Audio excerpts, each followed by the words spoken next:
عن عبد الله بن عمر رضي الله تعالى عنه قال أخذ رسول الله صلى الله عليه وسلم بمنكبي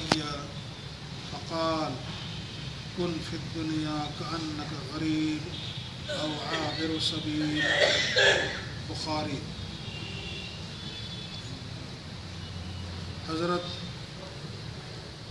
عبداللہ بن عمر رضی اللہ تعالی عنہ سے روایت ہے، وہ فرماتے ہیں کہ ایک دن رسول اللہ صلی اللہ علیہ وسلم نے میرا شانہ پکڑ کر فرمایا، اے عبداللہ تم دنیا میں اس طرح رہو گویا تم پردیسی ہو یا راہ چلتے مسافر۔ اے عبداللہ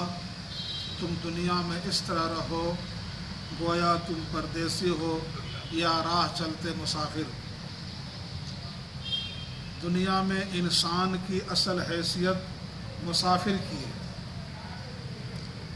ایک سوال پیدا ہوتا ہے نا کہ انسان کیا ہے، کہاں سے آیا ہے اور کہاں جانا ہے، ایک سوال پیدا ہوتا ہے۔ تو انسان کی حیثیت اس دنیا میں کیا ہے، ہماری پوزیشن دنیا میں کیا ہے، ہم کو کیا کرنا چاہیے،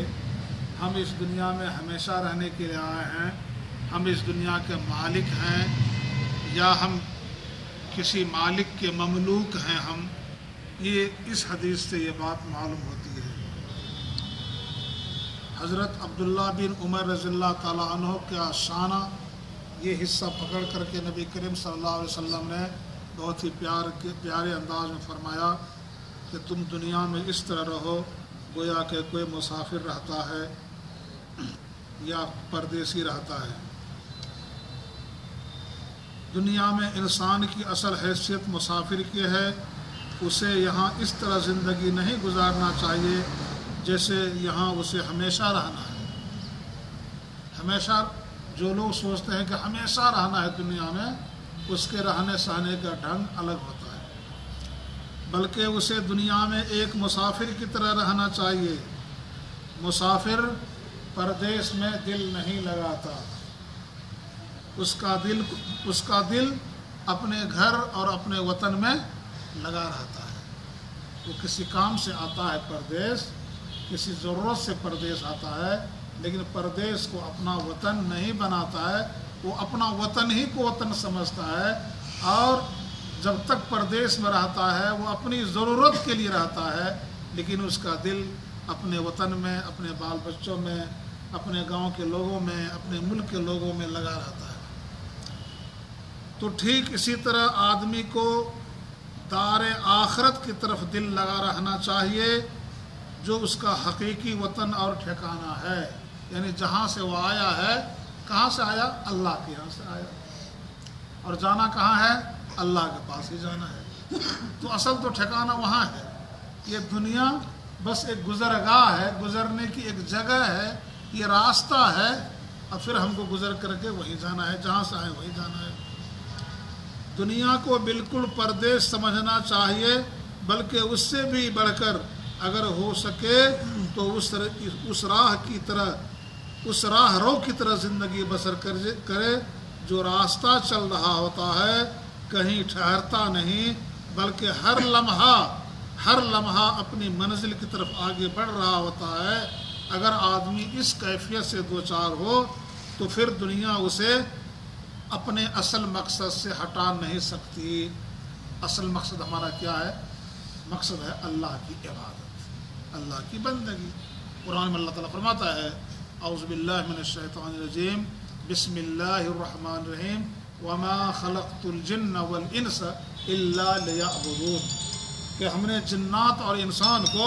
صرف اپنی عبادت کے لیے پیدا کیا ہے۔ یہ ہماری زندگی کا مقصد ہے، اور یہ دنیا گزرگاہ ہے۔ تو ہم اگر اس میں مسافرت کی طرح رہتے ہیں تو ہمیں اپنا مقصد یاد رہے گا۔ اگر اسی کو ہم اپنا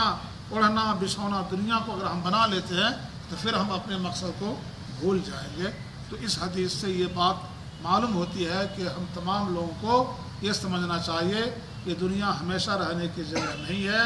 یہ کچھ دن کے لیے ہے، یہ ایک عمل کرنے کی مہلت ہمیں ملی ہوئی ہے، ہمیں مہلت ملی ہے کہ ہم عمل کریں، ہم یہ ثابت کر دیں اپنے عمل سے کہ ہم جنت کے مستحق ہیں، اپنے آپ کو مستحق بنانے کے لیے، ثابت کرنے کے لیے ہم کو یہاں پر کام کرنا چاہیے۔ دوسری حدیث ہے ان ابی ایوب الانصاری رضی اللہ تعالی عنہ قال جاء رجل الى النبي صلى الله عليه وسلم فقال عزني واوجز فقال اذا قمت في صلاتك فصل صلاة مودع ولا تكلم بكلام تعذر منه غدا واجمع الياس مما فی ایدی الناس۔ ابو ایوب انصاری رضی اللہ تعالیٰ عنہ مشہور صحابی ہیں، فرماتے ہیں کہ ایک دن نبی کریم صلی اللہ تعالی وسلم کی خدمت میں ایک آدمی آیا، حاضر ہوا، ایک شخص دور سے آپ صلی اللہ علیہ وسلم کے پاس حاضر ہوا اور اس نے کہا اے اللہ کے نبی صلی اللہ علیہ وسلم مجھے مختصر نصیحت کیجیے، چھٹکری میں چھوٹے جملے میں کچھ چھوٹی بات ہمیں مختصر ہمیں جو ہے آپ وہ کیجیے، نصیحت کیجیے۔ تو حضور نے فرمایا اذا قمت فی صلاتک، جب تم اپنی نماز میں کھڑے ہو نماز پڑھنے کے لیے، فصل صلاۃ مودع، تو تم اس طرح نماز پڑھو گویا کہ ایسا آدمی نماز پڑھ رہا ہے جو بس اب نماز کے بعد دنیا سے رخصت ہو جائے گا، رخصت ہونے والا ہے۔ اب ذرا غور کیجئے اگر ہم میں سے کسی انسان کو یہ موقع آئے کہ ہماری موت ہے، یا بہت سے خوش نصیب لوگوں کو اللہ نے شہادت کا درجہ نصیب فرمایا، کسی کو پھانسی کے ذریعے سے، کسی کو اور دوسرے ذریعے سے شہادت کا درجہ نصیب فرمایا، وہ دار آخرت کے مسافر جن کے بارے میں فیصلہ ہو جائے کہ ان کو پھانسی دی جانی ہے، اور کسی جرم میں نہیں بلکہ مسلمان ہونے کی جرم میں،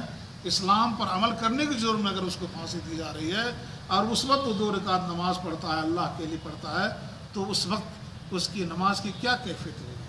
کیا کیفیت ہوگی؟ ذرا بتائیے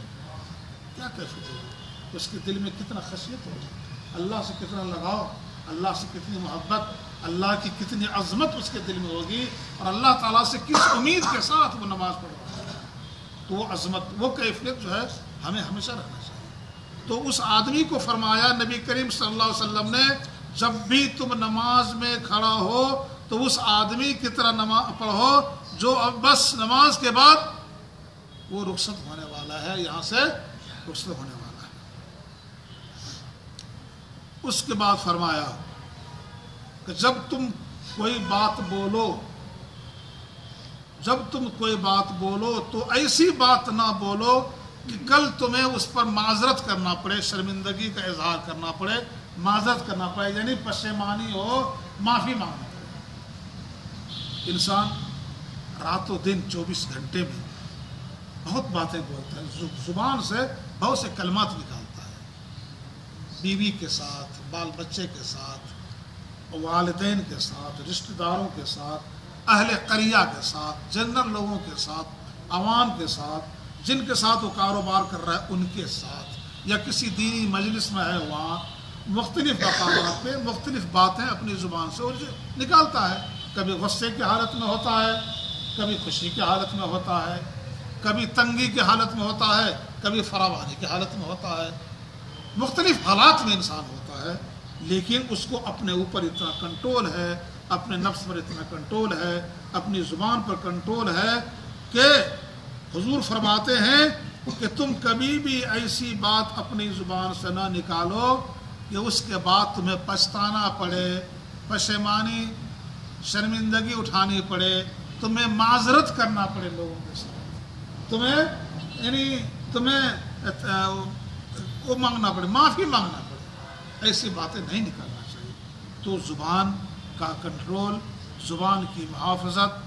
زبان کی حفاظت ایک مرد مومن کا ترہ امتیاز ہے، وہ کبھی بھی اپنی زبان سے کوئی ایسی بات نہیں بولتا ہے جس کے ذریعے سے اس کا مواخذہ ہو جائے، اس کی پکڑ ہو جائے۔ قرآن مجید میں اللہ تعالیٰ فرماتا ہے قرآن میں اللہ تعالیٰ فرماتا ہے کہ وما يلفظ من قول الا لديه رقیب عتید، وما يلفظ من قول الا لديه رقیب عتید، کہ ایک انسان جیسے ہی زبان سے کوئی جملہ نکالا، کوئی بات نکالتا ہے، کوئی سینٹنس بولتا ہے، وہاں پر ایک لکھنے والا مضبوط فرشتہ ہے جو لکھ لیتا ہے۔ یہ حالت ہے ہماری یہ صورتحال ہے، یعنی جو بھی جملہ ہم نکالتے ہیں اس کو لکھ لیا جاتا ہے۔ تو حضور فرماتے ہیں، اپنے صحابی سے فرماتے ہیں کہ جب تم بولو تو اس طرح نہیں بولو کہ تمہیں بعد میں شرمندگی اٹھانی پڑی یا تمہیں معذرت کرنا پڑے۔ صحابی کتاب میں اس کی تشریح اس طرح فرمائی ہے کہ تم نماز پڑھو، ادا کرو تو اس طرح گویا یہ آخری نماز ہے، اس کے بعد پھر نماز پڑھنے کا موقع نہ ملے گا، اور اگر کوئی بات کہو تو پوری ذمہ داری کے ساتھ کہو، لاوالی کے ساتھ کوئی بات نہیں کرنا۔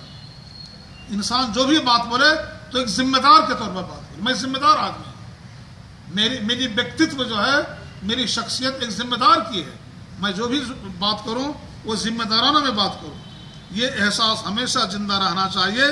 کہ تمہیں اپنی ہر بات کا اللہ کے یہاں حساب دینا ہے، یہ ہمیشہ یہ احساس رہنا چاہیے۔ ہم جو کچھ بھی بات بولتے ہیں اس کا حساب ہمیں اللہ کے یہاں دینا ہے۔ دنیا میں لوگوں کو جو کچھ مال و دولت کی فراوانی اور عیش و راحت حاصل ہے، اس سے اپنے کو بنیاز کر لو۔ وَأَجْمِعِ الْإِيَاسَ مِمَّا فِي أَيْدِي النَّاسِ، لوگوں کے ہاتھوں میں بہت کچھ ہے،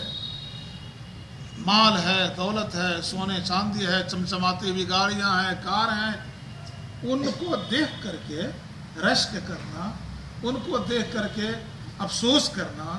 لوگوں کی مالداری کو دیکھ کر کے اس کے پیچھے پڑ جانا، اس کے پیچھے مطلب یہ ہے کہ مجھے بھی اس طرح کا مل جائے، رشک کرنا، جلن کرنا، حسد کرنا، یہ جو ہے آپ کے لیے مناسب نہیں ہے۔ ہاں، جائز طریقے سے روزی حاصل کرنا، پیسے کمانا، یہ درست ہے۔ اگر اللہ تعالیٰ جائز طریقے سے آپ کو کار بھی دے دے، اچھی گاڑی دے دے، کوئی حرج کی بات نہیں، لیکن آپ اس کے لیے کچھ کریں تو نہیں، محنت تو نہ کریں۔ لیکن اگر اللہ تعالیٰ نے کسی کو دیا ہے، اپنے فضل سے نوازا ہے، تو اس پر آپ جو ہے اس کے پیچھے پڑ جائیں، اس کو حاصل کرنے کے لیے، اسی جیسے بننے کے لیے عمل نہ ہو، لیکن صرف مالدار بننے کے لیے، اس کے لیے غلط سلط کام کرنے کے لیے، الٹا سلٹا کام کرنے کے لیے۔ فرمایا تمہیں جو کچھ لوگوں کے پاس ہے عیش و آرام کی چیز، اس سے اپنے آپ کو بے نیاز کر لو، بے نیاز۔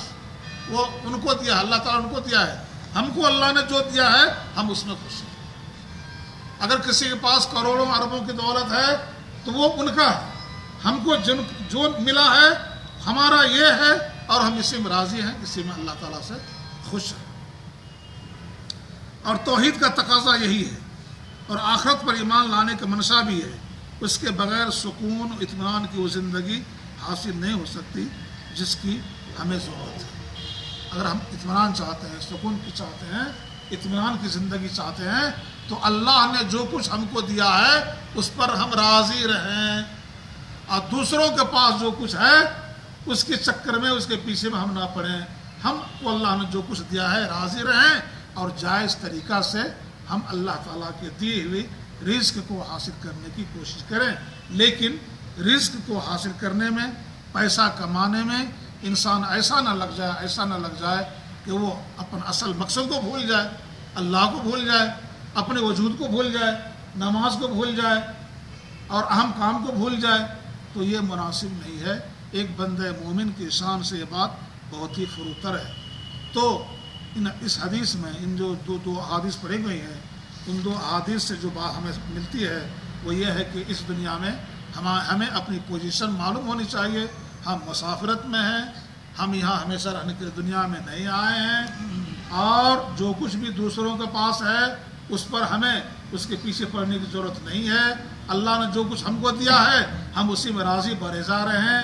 اور یہ ہے کہ ہم جو کچھ بھی اللہ کی عبادت کریں ہم اخلاص کے ساتھ کریں، عبادت میں جان ہو، اور ہم اپنی زبان سے کوئی غیر ذمہ دارانہ بات نہ کریں۔ یہ ساری چیزیں اللہ تعالیٰ سے دعا ہے، اللہ تعالیٰ ہمیں اور آپ کی زندگی میں اللہ تعالیٰ پیدا فرمائے۔ ربنا تقبل منا انک انت السمیع العلیم وتب علینا انک انت التواب الرحیم، لا الہ الا انت سبحانک انی کنت